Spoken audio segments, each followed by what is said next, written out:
જંબુસર ખાતે પોલ્ટ્રી ફાર્મના માલિક પર લોખંડના ધારિયા વડે જીવલેણ હુમલો કરવાના ચકચારી કેસમાં ભરૂચની અદાલતે બંને આરોપીઓને શંકાનો લાભ આપી નિર્દોષ છોડી મૂકવાનો મહત્વનો હુકમ કર્યો છે।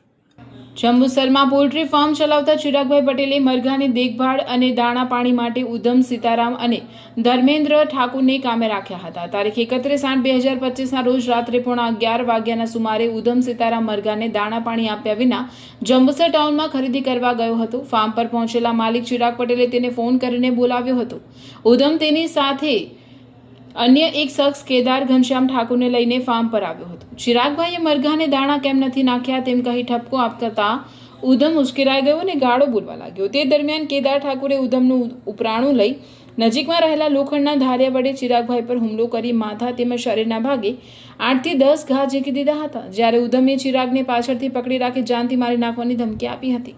હુમલા બાદ ગંભીર રીતે ઇજાગ્રસ્ત બનેલા ચિરાગભાઈને તાત્કાલિક જંબુસર રેફરલ હોસ્પિટલ અને ત્યારબાદ વધુ સારવાર માટે વડોદરાના અટલાદરા સ્થિત BAPS સ્વામિનારાયણ હોસ્પિટલમાં ખસેડવામાં આવ્યા હતા, જ્યાં ભોગ બનનારની ફરિયાદના આધારે પોલીસે ઉધમ સીતારામ અને કેદાર ઠાકુર સામે ગુનો નોંધી બંનેની ધરપકડ કરી ભરૂચ સબજેલ હવાલે કર્યા હતા।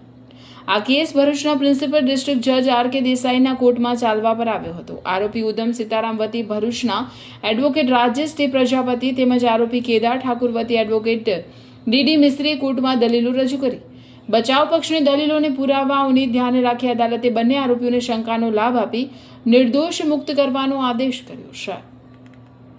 ભારતીય ન્યાય સંહિતાની કલમ 109, 117 મુજબની ચાર્જશીટ કરેલી સદર કેસમાં આરોપી ઉધમ સીતારામે અમોને એડવોકેટ તરીકે રોકેલા અને આરોપી કેદાર ઠાકુરે એડવોકેટ શ્રી DD મિસ્ત્રીને પોતાના બચાવ માટે રોકેલા। સદર કેસ મહેરબાન ભરૂચના પ્રિન્સિપલ જજ શ્રી RK દેસાઈ સાહેબની કોર્ટમાં ચાલી જતા નામદાર કોર્ટે બંને આરોપીઓને શંકાનો લાભ આપીને છોડી મૂકવાનો હુકમ કરેલો છે।